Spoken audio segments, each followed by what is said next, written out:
اور 376 واقعات 8 مہینے میں ہو چکے ہیں۔ اس پورے عمل میں جو ایک بدقسمتی رہی ہے، 2016 کے APS کے واقعے کے بعد نیشنل ایکشن پلان جو بنا تھا، اس میں پلان یہی تھا کہ ہماری آرم فورسز جو ہیں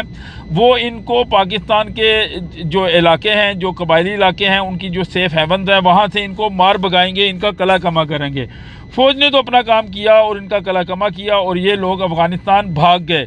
اچھا، اس کے بعد ظاہر ہے جو سلیپر سیل تھے اس کا انٹیلیجنس ایجنسیز نے کام کرنا تھا، اور اس پورے عمل میں یہ بات طے تھی کہ جو خیبر پختونخوا کی حکومت ہے اس کی پولیس کو ایکوپ کیا جائے گا اور CTD کاؤنٹر ٹیررزم ڈپارٹمنٹ قائم کیا جائے گا، وہ اس طرح کی جو دہشت گردیاں ہیں ان کو روکے گا۔ لیکن بدقسمتی سے PTI کی 10 سالہ حکومت، جو وہ کہتے ہیں کہ ہم نے پولیس کا بڑا زبردست نظام قائم کر دیا، وہ اس حوالے سے بالکل ہی ناکام ثابت ہوئے ہیں۔ وہ دہشت گردوں کا مقابلہ نہیں کر سکتے، دہشت گردوں کی تھوڑی تھوڑی ٹولیوں کا بھی مقابلہ نہیں کر سکے،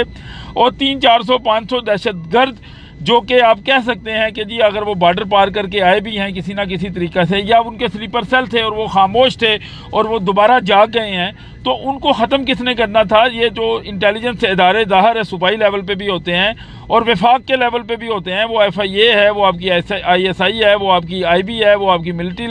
انٹیلیجنس ہے، یا وہ آپ کے جو صوبائی انٹیلیجنس کے ادارے، ان سب کی ذمہ داری ہے۔ اور ڈیفینیٹلی یہ ایک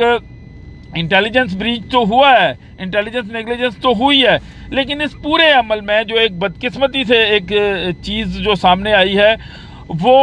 جو ایک نظریہ تھا، جو دہشت گرد ایک نظریہ تھا، PTM کا جو ایک نظریہ تھا، جو نظریہ باچا خان اور جو سرخوں کے ساتھ ملتا ہے، جو سمجھتے تھے کہ روس آئے گا اور پاکستان میں سرخ انقلاب آ جائے گا، اور سور انقلاب جس کو وہ کہتے تھے، جن کو نظریاتی محاذ پر بھی شکست ہوئی اور روسیہ کو فوجی محاذ پر بھی شکست ہوئی۔ ان لوگوں نے یہ پروپیگنڈا جو وہ کرتے تھے کہ جی یہ پاکستان کی آرمی خود کراتی ہے، یہ ایسے ہی ہے جیسے یہ لوگ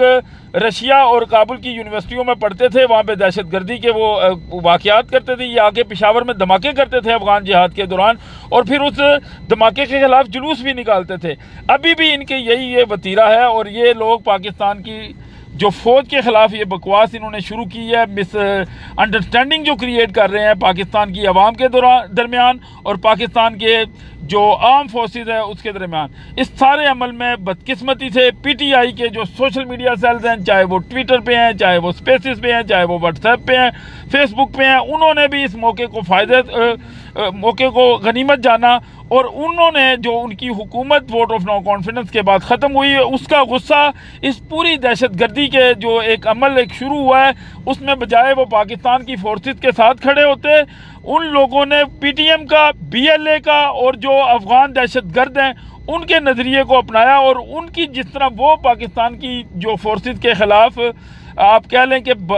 پروپیگنڈا کرتے ہیں، ان لوگوں نے اس پروپیگنڈے کو جو ہے وہ آگے چڑھایا پاکستان کی فورسز یا پاکستان کے اداروں کو۔ بہرحال اب یہ سوچنا ہوگا، اور خود عمران خان صاحب کو بھی سوچنا ہوگا، یہ کون سے لوگ ہیں جو ان کے سوشل میڈیا واریئرز ہیں؟ کیا ان لوگوں نے پاکستان کو نقصان پہنچانے کے لیے یہ واریئرز ہیں، یا یہ جمہوریت کی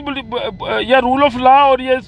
سول سپریمیسی کی یہ جنگ کر رہے ہیں؟ تو یہ بہرحال عمران خان صاحب کے لیے بھی یہ سوال ہے، اور یہ کسی صورت قابل قبول نہیں ہے کہ جو یہ سوشل میڈیا جو ہے دہشت گردی کر رہے ہیں پاکستان کی فورسز کے خلاف۔ بالکل ہمیں اگر کوئی شکایت ہے بھی اندرونی، وہ ہم جدوجہد بھی کر رہے ہیں، وہ تنقید بھی کی جا سکتی ہے، لیکن ہم کسی جو ایک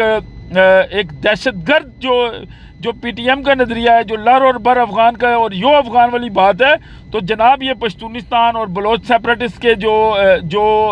جو ان کا بیانیہ ہے، اس کو PTI کے لوگ جو آگے بڑھا رہے ہیں، تو یہ ملک دشمنی ہے سیدھی، اور ان کو عمران خان صاحب کو بھی سوچنا چاہیے کہ یہ ملک دشمنی کسی صورت قابل قبول نہیں ہے۔ ان کا یہ جو نظریہ، کیونکہ خیبر پختونخوا کے لوگ جانتے ہیں کہ جب طالبانوں سے جو یہ 6 اور 7 ایجنسیوں سے نکالا تھا تو فوج نے نکالا تھا، جب یہ سوات میں دہشت گرد آئے تھے تو ہماری فوج نے نکالا تھا۔ ہم بالکل پولیٹیکل انجینئرنگ پہ بات کر سکتے ہیں، ہم اور چیزوں پہ بات کر سکتے ہیں، لیکن ہم کسی صورت اپنی فوج کے خلاف کسی پروپیگنڈے کو نہیں مانتے۔ ہم جو TTP کی دہشت گردی ہے اس کو بھی اپنے پاؤں کی ٹھوکر پہ رکھتے ہیں، اور یہ جو سوشل میڈیا دہشت گردی PTI نے شروع کی ہے پاکستان کے خلاف، ہم اس کا بھی ڈٹ کے مقابلہ کریں گے سوشل میڈیا کے محاذ پر بھی اور انشاءاللہ ہماری فورسز جو ہیں، انٹیلیجنس جو ایجنسیز ہیں، ڈٹ کے مقابلہ کریں گی اور ان دہشت گردوں کا خاتمہ کریں گی۔ وآخر دعوانا ان الحمدللہ رب العالمین۔